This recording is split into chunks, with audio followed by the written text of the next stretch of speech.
Imagine a world lit only by firelight and the sun, a world built not with machines, but by hand.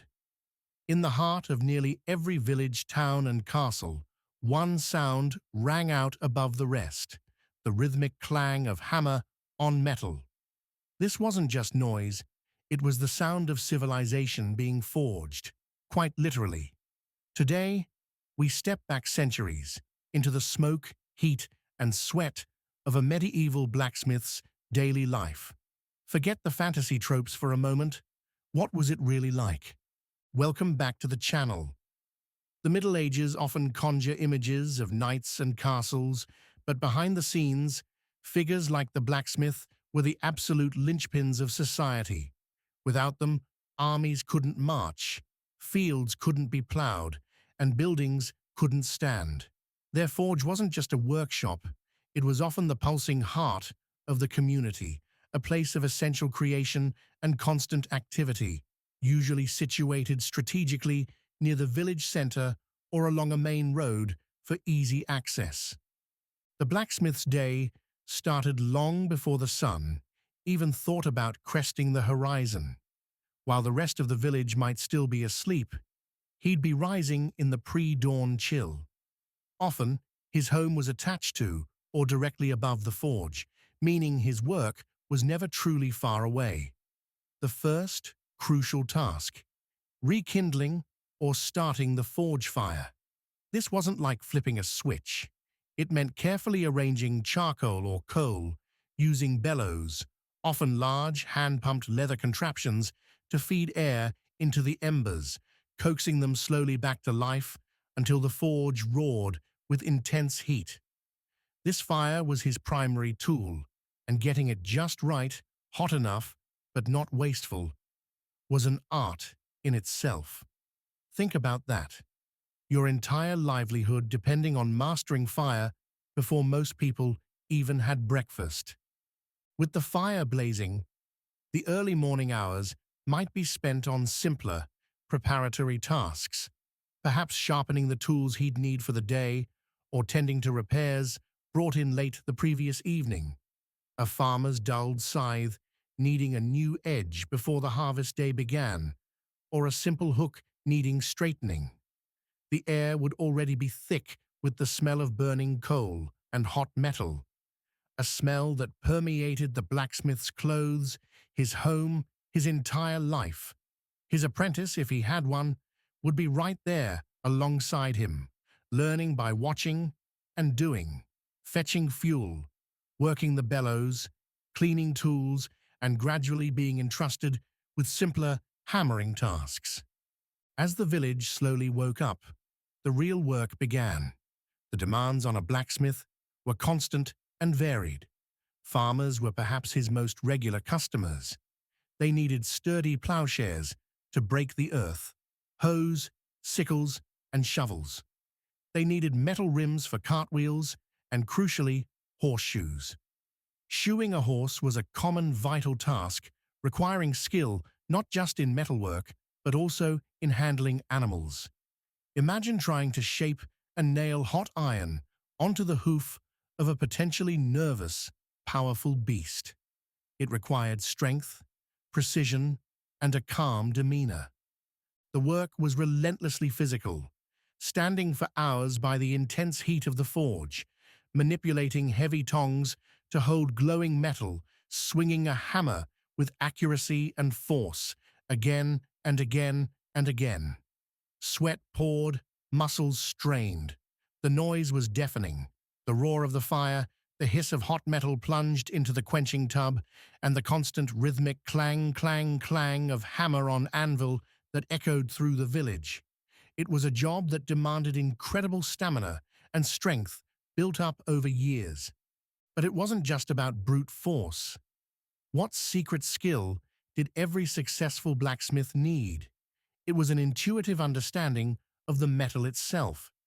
He needed to know exactly when the iron or steel was at the right temperature for shaping, judging by its color, from dull red to bright yellow-white.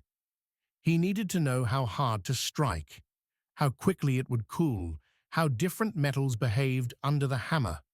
Too cold, and the metal wouldn't shape or could crack. Too hot, and it could be weakened or burn away. This knowledge, often passed down through generations or learned through painstaking trial and error, was the true craft. It was primitive metallurgy, learned by feel, sight, and sound.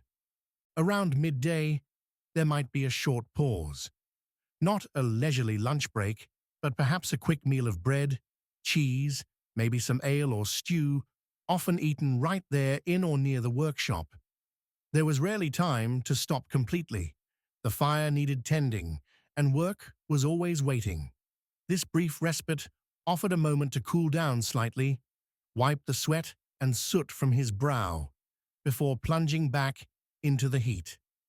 The afternoon brought its own set of challenges, perhaps a more complex order, crafting sturdy hinges and latches for a new building, painstakingly making nails one by one, a surprisingly time-consuming and essential task, repairing tools for other craftsmen like carpenters or masons, or even fixing household items like cooking pots or fireplace tools. If situated near a manor or castle, the demands could be military, repairing armor, sharpening swords or arrowheads, or forging parts for siege engines. Each task required different techniques, different heats, different levels of precision. The forge was also, unexpectedly, a social hub. Its warmth drew people in, especially during colder months. Farmers waiting for repairs, travelers needing a quick fix for their wagon, neighbors dropping by. They'd exchange news, gossip, and stories. The blacksmith, working away, often heard it all. He was a central figure, privy to the goings-on of the community, making his workshop not just a place of industry, but of information exchange. He dealt directly with his customers, discussing their needs, sometimes haggling over prices. Payment could be in coin, but often involved barter, trading goods, or services. Now think blacksmiths only made tools and weapons. You won't believe some of the other things they were sometimes asked to do. Because they were strong, had tools for gripping and pulling, and were seen as practical problem solvers, blacksmiths were occasionally called upon for more unusual tasks. In some communities, lacking a dedicated surgeon or dentist, the blacksmith might be the one called upon to pull a rotten tooth using his sturdy tongs. It sounds grim, but it highlights their essential, multifaceted role in a world with limited specialization. They might even be asked to carefully pick a lock or repair intricate mechanisms. As the afternoon wore on and sunlight began to fade, the blacksmith would start winding down. He'd focus on finishing the most urgent jobs. Letting the forge fire die down wasn't just a matter of stopping feeding it fuel. It often involved carefully banking the embers, preserving them overnight to make rekindling easier the next morning, saving precious time and fuel. Tools would be cleaned and put away. Protecting them from rust was crucial. The workshop floor might be swept, tidying up the day's accumulation of metal scale, coal dust, and discarded scraps.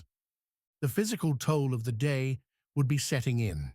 Aching back, sore arms, perhaps minor burns sizzled on his hands or forearms, despite protective leather aprons. These were the constant companions of his trade. He was likely covered head to toe in soot and grime, the smell of the forge clinging to him. But life wasn't solely the forge. After cleaning up, he'd join his family, likely living just steps away. While his work defined him in the community, he was also a husband, a father. His evenings might involve a simple family meal, perhaps some interaction with neighbors, before exhaustion claimed him, readying him for another dawn, another fire, another day shaping metal by hand. His status in the community was generally one of respect. He possessed vital skills, ran his own business, of a sort, and contributed directly to everyone's well-being and safety. He wasn't lord or knight, but he was far from the bottom of the social ladder. So the next time you picture the Middle Ages, look past the stone walls and shining armor for a moment. Listen for that rhythmic clang. Remember the blacksmith, the master of fire and metal, the tireless worker whose strength and skill hammered out the very fabric of medieval life, one essential object at a time.